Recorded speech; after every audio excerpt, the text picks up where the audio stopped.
कि आप झूठ बोल रही हो। 2021 में उसी मूवमेंट में, जिस मूवमेंट में चंद्रशेखर आजाद जी आए थे चुनाव प्रचार के लिए 2021 में, उस उपचुनाव में, उसी मूवमेंट में मेरी उनसे बात हुई और बहुत लंबी चौड़ी मेरी बात हुई। इवन मैंने उनसे ये कहा कि चंद्रशेखर आजाद जी की शादी, तो उनने खुद कहा सामने से कि हाँ मुझे पता है। तो अब लगातार आपका तो दावा यही है ना कि रोहिणी घाबरी को 21 में ही पता था कि चंद्रशेखर शादीशुदा है, उनकी पहली मुलाकात से ही पता था, आप ऐसा कह हाँ बिल्कुल, मैंने कहा ना, मैं कह रहा हूँ मेरे पास रिकॉर्ड है उसका, मैं हवा में बात नहीं कर रहा हूँ। और मैं ये रिकॉर्ड जब कोर्ट में बात जाएगी ना, हम बिल्कुल पेश करेंगे उसको। मुझे उत्तर प्रदेश के किसी व्यक्ति का, उनका नाम नहीं लेना चाहूंगा मैं, उन्होंने मुझे कहा कि मैंने इनको 20 लाख रुपए का सहयोग किया है जब ये स्विट्जरलैंड नहीं पढ़ने गए थे तब। रहे हैं। हाँ, और वो इस बात को कहीं पर भी कहने को तैयार है। बड़ा गंभीर बात कह रहे हैं। बिल्कुल गंभीर बात है। मैं ये कह रहा हूँ कि आप गलत नहीं हो, आप झूठी नहीं हो, आप फ्रॉड नहीं हो, तो आप ये दुनिया को बताओ कि मैं फ्रॉड नहीं हूँ, मैंने पीएचडी की डिग्री की है। पीएचडी की डिग्री दिखा दो आप, तो जिस यूनिवर्सिटी से आपने पीएचडी की है, आप उस यूनिवर्सिटी की वो पीएचडी की डिग्री दिखा दो। वो नहीं दिखा पाएंगे। महिला आयोग भी जो है इस मामले में संज्ञान ले रहा है और लगातार चंद्रशेखर आजाद की सदस्यता तक छीनने तक की बात की जा रही है। इसमें आपको भी कहीं ना कहीं कोर्ट तक घसीटा जाएगा, क्या लगता है आपको, आप इसमें आगे क्या होगा? मैं इस मूवमेंट के लिए जेल जाने को, अपने आप को कुर्बान करने के लिए तैयार हूँ। आप इस पूरे मामले को कहीं ना कहीं षड्यंत्र के रूप से देख रहे हैं? बिल्कुल देख रहा हूँ, ये दिख भी रहा है। एक आदमी सब चीजों को वेल मैनेज करके चल रहा है, उनके पास मेरे खिलाफ कुछ भी नहीं है, तो कह नहीं सकती। और उनको ये भी पता है कि विनोद ही एकमात्र ऐसा व्यक्ति है जो चंद्रशेखर आजाद जी से बात कराने वाला था। उन सिर्फ 4-5 इंटरव्यूज को आप कंपेयर करोगे तो चारों पांचों इंटरव्यूज में उनकी बातें चारों दिशा में जाती हुई दिखती है। इसमें वो हंस रही है कि आज मेरी बात भी हुई है, वो रो रहे थे, ऐसा कुछ है? गजब बात। गंभीर बात नहीं है ना? तो सिर्फ आप पब्लिसिटी स्टंट कर रही है। आपको न्याय चाहिए होता तो आप पिछले 3-4 महीने 6 महीनों से चिल्ला चोट कर रही है, आप जाती थाने पर जाकर अपनी बात रखती और आपकी एफआईआर लिखी जा सकती थी। आप संसद के सामने जाकर के क्या दिखाना चाहती हो? आप उस चंद्रशेखर आजाद जी को डेंट करना चाहती हो जो चंद्रशेखर आजाद पूरे बहुजन समाज की आवाज है। तो मैं उस महिला को, इस बहुजन समाज के, इस मूवमेंट के, डॉक्टर बाबा साहब अम्बेडकर हमारे महापुरुषों के मूवमेंट की दुश्मन मानता हूं। इनसे पहले हजारों बच्चे पढ़ने गए हैं इसी वर्ग से, लेकिन मैंने ऐसा व्यक्ति नहीं देखा जो दिन रात जो है वो सोशल मीडिया पर इसका महिमा मंडन करता रहता है। और आप वहां जाकर के कह रही हो कि मैं इंडिया को रिप्रेजेंट कर रही हूँ यूएन में। आप कैसे कह रही हो? इनके खिलाफ कंप्लेन हुई है कि शायद हो सकता है मैं कहीं गलत तो नहीं हूं। तो मैंने भी भाई कुछ चीजों की जानकारी निकालने की कोशिश करी, तो मुझे जो जानकारी मिली है साहब, वो ऐसी ऐसी जानकारी मैं शायद आपके चैनल पर नहीं कह सकता हूँ। मैं झूठ कह सकता हूँ, यूट्यूब पर भी गलत चीज डल सकती है, लेकिन उस यूनिवर्सिटी के पेज से, उस चैनल से डला है अगर कुछ, तो बिल्कुल ऑब्वियस सी बात है वो ऑथेंटिक होगा। ठीक है, तो जो मैंने उनकी पीएचडी वाली बात उठाई है वो वहां पर क्रॉस हो जाएगी। मेरे साथ वो शख्स मौजूद है जो कि इंदौर से ही वास्ता रखते हैं, चंद्रशेखर आजाद की पार्टी के बड़े नेता भी है। इन्होंने जब रोहिणी घाबरी ने आरोप लगाए तो सोशल मीडिया पर आकर एक बहुत बड़ा खुलासा किया, और वो खुलासा ये था कि रोहिणी घाबरी झूठ बोल रही है। और बड़ा आरोप था कि उनको शादी के बारे में नहीं पता था कि चंद्रशेखर आजाद शादीशुदा है, तो इस बात का खंडन इन्होंने किया था कि उनको पता था कि वो पहले से ही शादीशुदा है। बहुत सारी बातचीत करेंगे। विनोद यादव अम्बेडकर इंदौर से है, मेरे साथ मौजूद है। तो बहुत बहुत स्वागत है आपका बीएम न्यूज पर। धन्यवाद भाई साहब। विनोद यादव, आपने एक बड़ा जो है खंडन किया रोहिणी घाबरी के आरोप का कि रोहिणी घाबरी झूठ बोल रही है, उसको सब कुछ पता था कि चंद्रशेखर आजाद पहले से शादीशुदा है। थोड़ा जरा उस समय से बताइए कि कब इनकी मुलाकात हुई और आप इस मामले में कितना जानते हैं। आपने पीएचडी को लेकर भी कुछ सवाल उठाए थे, उसके बारे में कुछ बताइए, क्या सच है? देखिए, सच मैंने अपने लाइव के माध्यम से भी, मैंने 1-2 इंटरव्यू और भी दी, उसके माध्यम से भी मैंने बताया। ये जो बहन है रोहिणी घावरी, इनको पीएचडी के लिए स्कॉलरशिप मिली थी मध्य प्रदेश सरकार से, जब कांग्रेस की सरकार 15 महीने की सरकार रही उस समय। तो मुझे इनके बारे में जानकारी पता चली कि भाई हमारी बहन को स्कॉलरशिप मिली है, तो मैंने इनके नंबर कहीं से मुझे मिले, हम इनसे मिले, इनसे बात हुई। तो इनका मानना था कि साहब चंद्रशेखर आजाद जी से मुझे बात करनी है। तो ऑब्वियस सी बात है, हमारे नेता है तो बिल्कुल कोई भी आदमी हमारे समाज का होगा वो चाहेगा कि वो मिलने की कोशिश करेगा। अब मैं माध्यम था उसमें, क्योंकि मैं उस समय भीम आर्मी का जिलाध्यक्ष था। तो मैंने इनकी जो है वो कई बार इनने मुझे कहा कि मुझे नंबर दे दो, मुझे बात करनी है, बात करनी है, बात करनी है। तो एक दिन ये जब स्विट्जरलैंड चली गई तब मैंने इनकी जो है वो बात कराने का प्रयास किया, बात कराई। अब जब ये सब चीजें एक षड्यंत्र के रूप में इन्होंने खड़ी कर दी कि भाई चंद्रशेखर आजाद जी ने मुझे शोषण किया है, मुझे जो है मुझ पर अत्याचार किया है, या यौन शोषण की भी उन्होंने बात कही। फिर उन्होंने कहा कि भाई चंद्रशेखर आजाद ने मुझे झूठ बताया, मुझे शादी का झांसा दिया और मेरे साथ ये सब किया। तो इस पर मैंने अपनी बात कही कि भाई आप सबसे पहली चीज तो है वो आप ये झूठ बोल रहे हो कि आपको ये पता नहीं था कि चंद्रशेखर आजाद जी की शादी हो चुकी है। चंद्रशेखर आजाद जी की शादी के बारे में आपको पहले दिन से पता था। तो चंद्रशेखर आजाद जी की शादी ऐसा नहीं कल परसों हुई, सन 2020 में हुई। 21 में उनके यहाँ बेटा भी था, और उसके बारे में भी आपको जानकारी थी, वो मैंने आपको खुद बताया। मेरे उसके पास में उस मामले को लेकर के जो रिकॉर्ड है, देखिए, कानून जो है वो जो है वो गवाहों के और सबूतों के आधार पर जो ये काम करता है। तो उस महिला को मैंने गलत इसलिए कहा क्योंकि उस बात के लिए मेरे पास सबूत है, और ऐसे सबूत हैं कि वो कोर्ट में जब वो मामला जाएगा उस बात को लेकर के एविडेंस मांगे जाएंगे, तो वो सबूत सब कुछ तय कर देगा कि ये महिला जो है वो 420 करना चाहती है, वो झूठ बोल रही है, वो षड्यंत्र करके चंद्रशेखर आजाद जी को बदनाम करना चाहती है, इस मूवमेंट को खराब करना चाहती है। और ये हर बार उनने जब भी मुझसे बात कही इस मामले के बाद में, जब मैं लाइव आ गया उसके बाद में, तो उन्होंने मुझसे ये कहा कि तुम्हारे भीम आर्मी के आंदोलन को हम खत्म कर देंगे और उसको मैं बर्बाद कर दूंगी। तो कहीं ना कहीं ये झूठ था, मैं इसके बारे में उनको पहले बता चुका था। और मुझे ऐसा लगता है, क्योंकि एक समय तक तो मुझे ऐसा नहीं लगा कभी कि ये षड्यंत्र भी हो सकता है, लेकिन अब मुझे ऐसा लगने लगा है कि ये महिला पहले दिन से जो है वो षड्यंत्र कर रही थी, ताकि आने वाले भविष्य में चंद्रशेखर आजाद जी का एक बड़ा नाम हो जाएगा। भाई आज तो संवैधानिक पद उनके पास में है, लोकसभा सांसद है। तो कहीं ना कहीं उस मूवमेंट को खराब करने के लिए, चंद्रशेखर आजाद को डेंट करने के लिए, इस मूवमेंट को डेंट करने के लिए वो पहले दिन से षड्यंत्र कर रही थी। और जब उनको लगा कि अब चंद्रशेखर आजाद बुलंदियों को की ओर आगे बढ़ गए हैं, तो उन्होंने ये कृत्य करना शुरू कर दिया। बता रहे हैं कि पहले ही दिन से षड्यंत्र किया, तो शायद ये है कि अगर मेरी बातों पर सहमति ना बनी आगे तो मैं इस तरीके से जो है चीजें करूँ। एक एक एक बात बिल्कुल स्पष्ट है भाई साहब, कि मैं अगर किसी से बात करता हूं तो मैं उसके रिकॉर्ड रखूंगा। क्यों? क्योंकि मुझे उसके लिए भविष्य में कुछ सोच रखा होगा मैंने। पहले दिन से अगर कोई आदमी बात कर रहा है किसी से, तो ये बात समझ में आ जाती है आप उसको क्यों रिकॉर्ड कर रहे हो। चलो ठीक है, आप चैटिंग है, समझ में आता है, चैटिंग तो फोन में रहेगी, लेकिन आप किसी से वीडियो कॉल पर बात कर रहे हो तो आप उसको भी रिकॉर्ड करोगे। तो ये तो आपका षड्यंत्र है। मुझे तो वो एआई के द्वारा जनरेटेड लगता है। आंसू वाली बात है, ये सब चीजें हैं। तो भाई आप, मुझे तो ऐसा लगता है कि एक नेता पूरे देश के लिए एक बहुत बड़ा नाम है, एक बहुत बड़ी उम्मीद है पूरे बहुजन समाज के लिए। अगर उस आदमी ने कहीं ये आंसू बहाए भी, तो मुझे ऐसा लगता है कि किसी गंभीर विषय में, जहां उनको लगता है कि यार मेरे समाज के साथ किस प्रकार का अन्याय हो रहा है। उस समय जो है वो नेमावर का भी एक कांड हुआ होगा, आपको पता होगा। चंद्रशेखर आजाद जी मध्य प्रदेश नेमावर में आए थे, वो बहुत चर्चित कांड। बहुत बहुत बुरा कांड था। 10 लोगों को, 5 लोगों को जो है वो 10 फीट गड्ढे में, जमीन में गाड़ दिया था। तो ऐसे मूवमेंट पर मुझे लगता है अगर वो ऐसी बात भी हुई होगी, तो ऐसे मूवमेंट पर किसी की भी आंखों में आंसू आ जाएंगे। तो ये तो वो जो महिला चीजें कह रही है वो कहीं ना कहीं सभी गलत है, और पहले दिन से षड्यंत्र कर रही है। क्योंकि इनके पापा के जो है वो पॉलिटिकल बैकग्राउंड है, पहले से कांग्रेस पार्टी से ये पार्षद का चुनाव लड़ चुके हैं। इनके पापा जो है वो मीडिया के प्रभारी भी हैं, और वहाँ के बड़े नेताओं के संपर्क में शुरू से हैं। क्योंकि मैं भी पर्सनली, मैं भी इंदौर में रहता हूँ, तो मैं सब चीजों को जानता हूँ। तो शुरू दिन से मुझे लगता है कि इस मूवमेंट को डेंट करने के लिए, क्योंकि यही एक समय दिग्विजय सिंह ने मध्य प्रदेश में किया था बीएसपी के साथ में, इसी प्रकार से षड्यंत्र किया, कुछ चीजें हुई और वहां आज मूवमेंट खत्म कर दिया।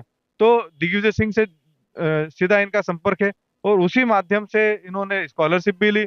और मुझे ऐसा लगता है कि वही माध्यम है इस मूवमेंट को भी डेंट पहुंचाने वाला। अच्छा, जो आप उस बात का जो खंडन कर रहे हैं, जो रोहिणी घावरी का आरोप है, एक बात मैं भी यहाँ पे कहना चाहूंगा कि 2021 27 अक्टूबर का एक वीडियो जो हमने भी अपने चैनल पर चलाया था, बीएम न्यूज पर, जहाँ रोहिणी घावरी और चंद्रशेखर आजाद को एयरपोर्ट पर पहली बार देखा गया था। तो ये 27 अक्टूबर 2021 की बात है। और 22 में चंद्रशेखर आजाद जब यूपी का चुनाव लड़ रहे थे योगी जी के खिलाफ, तब सबको जग जाहिर था कि उनकी शादी भी हो चुकी है और उनके पास उनका बेटा भी है। इस तरह की वह चीजें हैं। लेकिन रोहिणी घावरी का ये कहना कि बहुत डीप रिलेशन में जाने के बाद मुझे पता चला, तो कहीं ना कहीं आपकी बात को वजन मिलता है। क्या आप बिल्कुल ठीक कहते यही सबसे बड़ा झूठ है कि मुझे 2022 में दुनिया को पता चला, तब मुझे पता चला। जिस 2021 का आप जिक्र कर रहे हैं, 27 अक्टूबर का, चंद्रशेखर आजाद जी जोबट में हमारी विधानसभा में एक सीट पर उपचुनाव था, वहां प्रचार करने के लिए आए थे दूसरी पार्टी के समर्थन में। तब वहां सब लोगों ने, दुनिया ने देखा कि वो उस समय वहां एयरपोर्ट पर साथ में थे। लेकिन ये कह रही है कि मुझे 2022 में इस बात का पता चला कि चंद्रशेखर आजाद जी शादीशुदा हैं। तो वही बात तो सबसे है कि उसी बात का तो मैंने भी खंडन किया है कि आप झूठ बोल रही हो। 2021 में उसी मूवमेंट में, जिस मूवमेंट में चंद्रशेखर आजाद जी आए थे चुनाव प्रचार के लिए 2021 में, उस उपचुनाव में, उसी मूवमेंट में मेरी उनसे बात हुई, और बहुत लंबी चौड़ी मेरी बात हुई। इवन मैंने उनसे ये कहा कि चंद्रशेखर आजाद जी की शादी, तो उनने खुद कहा सामने से कि हाँ मुझे पता है। हाँ। और ये 2021 की बात, 2022 की बात नहीं कर रहा हूँ, मतलब पूरे एक साल के लगभग गैप की बात कर रहा हूँ मैं। उस समय ये बात हुई है। तो अब लगातार आपका तो दावा यही है ना कि रोहिणी घाबरी को 21 में ही पता था कि चंद्रशेखर शादीशुदा है, उनकी पहली मुलाकात से ही पता था, आप ऐसा कहें? हाँ बिल्कुल, मैंने कहा ना, मैं कह रहा हूँ मेरे पास रिकॉर्ड है उसका, मैं हवा में बात नहीं कर रहा हूँ। और मैं ये रिकॉर्ड जब कोर्ट में बात जाएगी ना, हम बिल्कुल पेश करेंगे उसको कि महिला जो है वो सरासर झूठ बोल रही है। देखिए इनके झूठ का पर्दाफाश मैं कैसे करना चाहूंगा। जब मैंने वीडियो अपलोड किया तो मैंने अपना नंबर भी छोड़ा सोशल मीडिया पर। कई सारे लोगों के कॉल मुझे पूरे देश भर से आए कि भैया आपने बात जो ही कही कही है ये सत्य है। मुझे उत्तर प्रदेश के किसी व्यक्ति का, उनका नाम नहीं लेना चाहूंगा मैं, उन्होंने मुझे कहा कि मैंने इनको 20 लाख रुपए का सहयोग किया है जब ये स्विट्जरलैंड नहीं पढ़ने गए थे तब। हाँ। और वो इस बात को कहीं पर भी कहने को तैयार है। बड़ा गंभीर बात कह रहे हैं। बिल्कुल गंभीर बात है ये। आप पहले से इन सब चीजों को, और आप जब आपको लगता है कि मुझसे पर्सनली लाभ आपको मिल सकता है, तो आप तब तक सामने वाले के साथ में जो है वो बहुत अच्छे व्यवस्थित रूप से बातचीत करती हैं। जब आप आपको लगता है कि ये मुझसे सवाल जवाब करेगा तो आप उसको ब्लॉक कर देती हैं। वो सेम कंडीशन उस व्यक्ति के साथ में है कि मैंने उनकी हेल्प करी उस समय। और मैं ये बात क्यों कह रहा हूँ, क्योंकि मेरे पास इन सब चीजों के रिकॉर्ड है। मैंने एक बात और उठाई थी। मैं मैं एक उदाहरण के रूप में आपको बताना चाहूंगा कि आपको अगर किताब को देखना है तो किताब का पहला पन्ना जो कवर पेज होता है, उससे भी किताब समझ में आ जाती है कि शायद कैसी किताब होगी। इन्होंने पूरे देश के साथ पूरे वाल्मीकि समाज को धोखा दिया। वाल्मीकि समाज के साथ में ये षड्यंत्र किया कि इन्होंने सबको उनको ये बताया कि मैं पीएचडी होल्डर हूँ। मैंने इसके लिए एक वीडियो जो है वो, इनके जिस कॉलेज से, एसएसबीएम कॉलेज से इन्होंने पढ़ाई की है, उस कॉलेज की इनकी खुद की जो बाइट है, नहीं स्विट्जरलैंड से जो पीएचडी की जो पढ़ाई की है, तथाकथित पीएचडी की बात कर रहा हूँ। तो इन्होंने उस रिकॉर्डिंग में ये कहा कि I do DBA program from SSBM university और कॉलेज, ऐसा उन्होंने कहा। उनका स्टेटमेंट है, मैंने फेसबुक अकाउंट पर ही डाला। उसके बाद में जो गवर्नमेंट की ओर से डॉक्यूमेंटेशन होता है, उसके अंदर भी यही जो है वो मेंशन है।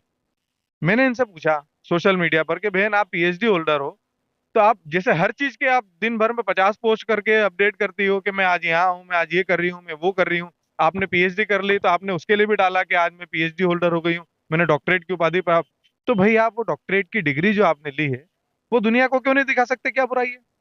भाई अब तो आप भी सोशल ही हो गई हो। आप भाई अब आप ये नहीं कह सकते कि मैं पर्सनल हूँ या मेरी लाइफ पर्सनल है। अब तो आप सोशल है, क्योंकि खुद की आपने आप जो बात कही है वो सोशल मीडिया पर कही है। तो पूरा देश और दुनिया दे- रोहिणी घाबरी को और बारीकी से जानना चाहता है। हाँ, मैं ये कह रहा हूँ कि आप गलत नहीं हो, आप झूठी नहीं हो, आप फ्रॉड नहीं हो। तो आप ये दुनिया को बताओ कि मैं फ्रॉड नहीं हूँ, मैंने पीएचडी की डिग्री की है। पीएचडी की डिग्री दिखा दो आपको, जिस यूनिवर्सिटी से आपने पीएचडी की है, आप उस यूनिवर्सिटी की वो पीएचडी की डिग्री दिखा दो। वो नहीं दिखा पाएंगे, क्योंकि इंडियन गवर्नमेंट ने, मध्य प्रदेश सरकार ने उनको पीएचडी के लिए जो दी, हाँ, जो उन्होंने डिग्री की है वो पीएचडी के इक्विवेलेंट होती है। डॉक्टरेट की उपाधि आपको उसमें जरूर मिलती है, लेकिन वो पीएचडी नहीं है। जहां तक मैं समझता हूँ, मेरे संज्ञान में जो चीज है, पीएचडी होल्डर जो इस देश में कर चुके हैं, जो हमारे समाज के इंटेलेक्चुअल लोग हैं, वो भी इस बात को समझेंगे कि भाई उन्होंने जो पीएचडी की है, उनने जो पीएचडी होल्डर पहले से हैं, उन्होंने कम से कम 3 साल, 4 साल, 5 साल, 10 साल लिए होंगे पीएचडी करने के लिए, अपनी थीसिस लिखने के लिए, उसको कंप्लीट करके सबमिट करने के लिए। इनका 2 साल में कैसे हो गया? सबसे बड़ी बात यह है, कम से कम बहुत आप इंटेलिजेंट हो तब जाकर के आप 3 सालों में अपनी थीसिस लिख करके आप उसको सबमिट कर सकते हो। आपने रोहिणी की पीएचडी पे भी सवाल उठा दिया, और एक बड़ी बात भी आप कह रहे हैं कि कोई 20 लाख का एक मामला आप बता रहे हैं, बिल्कुल, मुझे यूपी के कोई बताया किसी नेता ने। है। फिर आप ये भी कह रहे हैं कि रोहिणी घाबरी झूठ बोल रही है। वहीं रोहिणी घाबरी लगातार जो है प्रधानमंत्री मोदी को भी लेटर लिख रही है, महिला आयोग भी जो है इस मामले में संज्ञान ले रहा है, और लगातार चंद्रशेखर आजाद की सदस्यता तक छीनने तक की बात की जा रही है। इसमें आपको भी कहीं ना कहीं कोर्ट तक घसीटा जाएगा। क्या लगता है आपको, आप इसमें आगे क्या होगा? मैं इस मूवमेंट के लिए जेल जाने को, अपने आप को कुर्बान करने के लिए तैयार हूँ।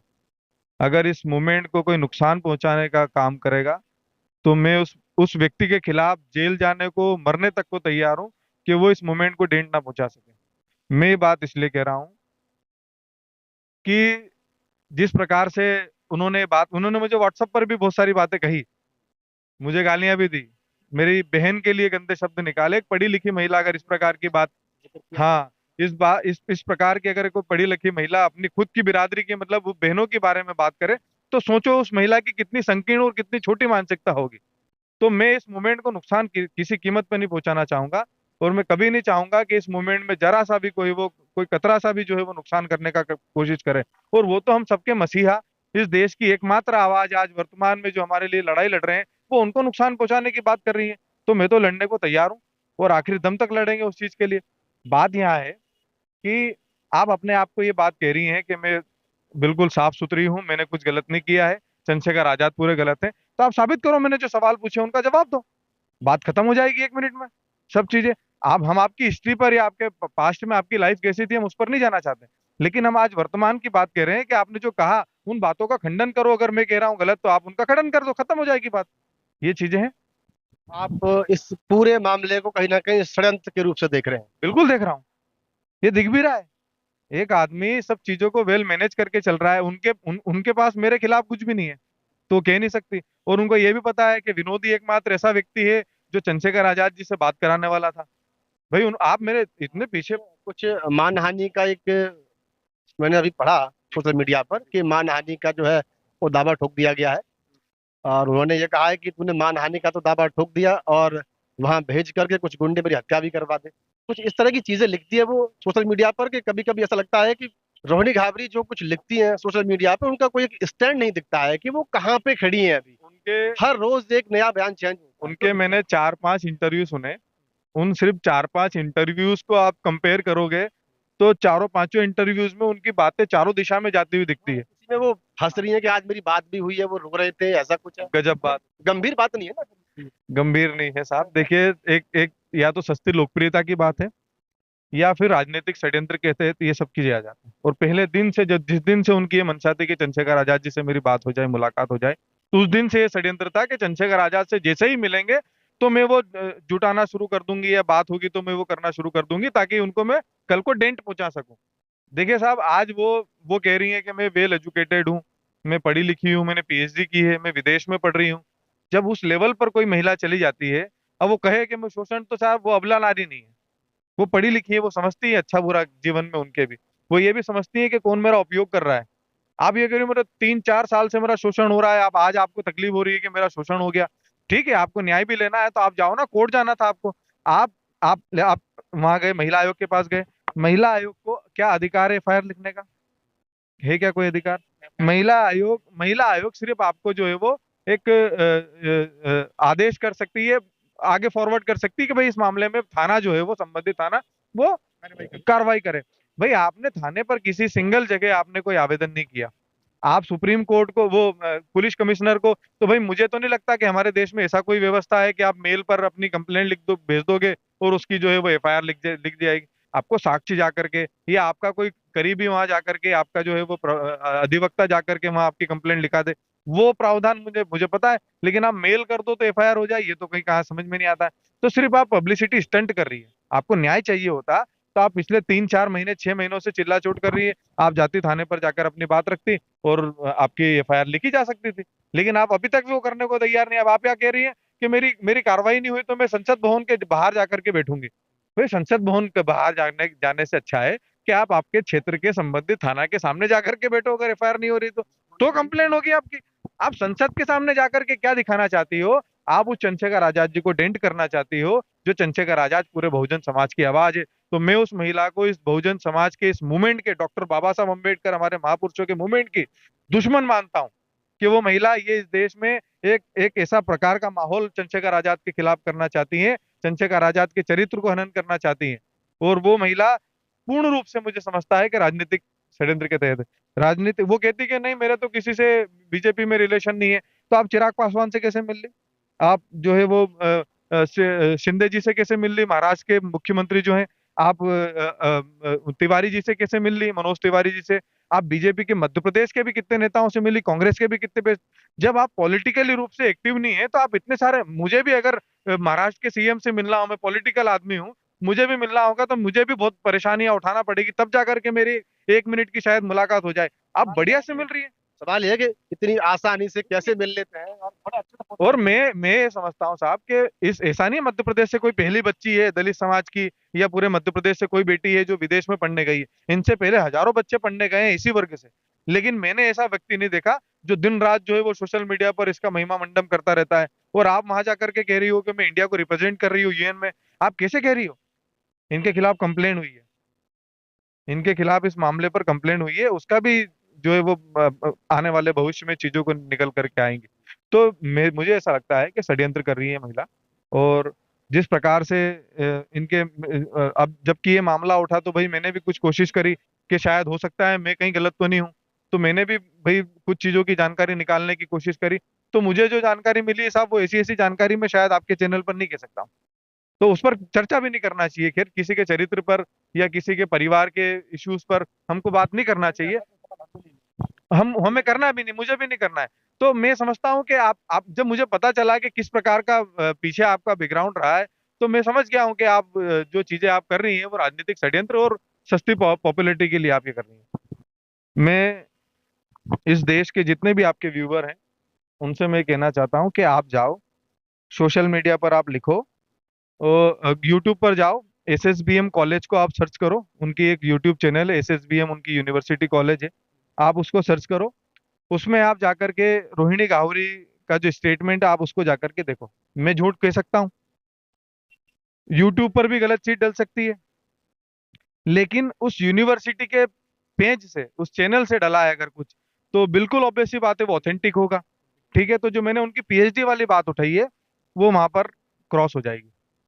ठीक है, आप पता कर सकते हैं, रिकॉर्डेड है, उनका खुद का रिकॉर्डिंग, उनकी खुद की स्पीच है वो। 1 मिनट 56 सेकंड की, 56 सेकंड की कुछ उनकी वो बाइट है, उन्होंने इस बात को कहा है।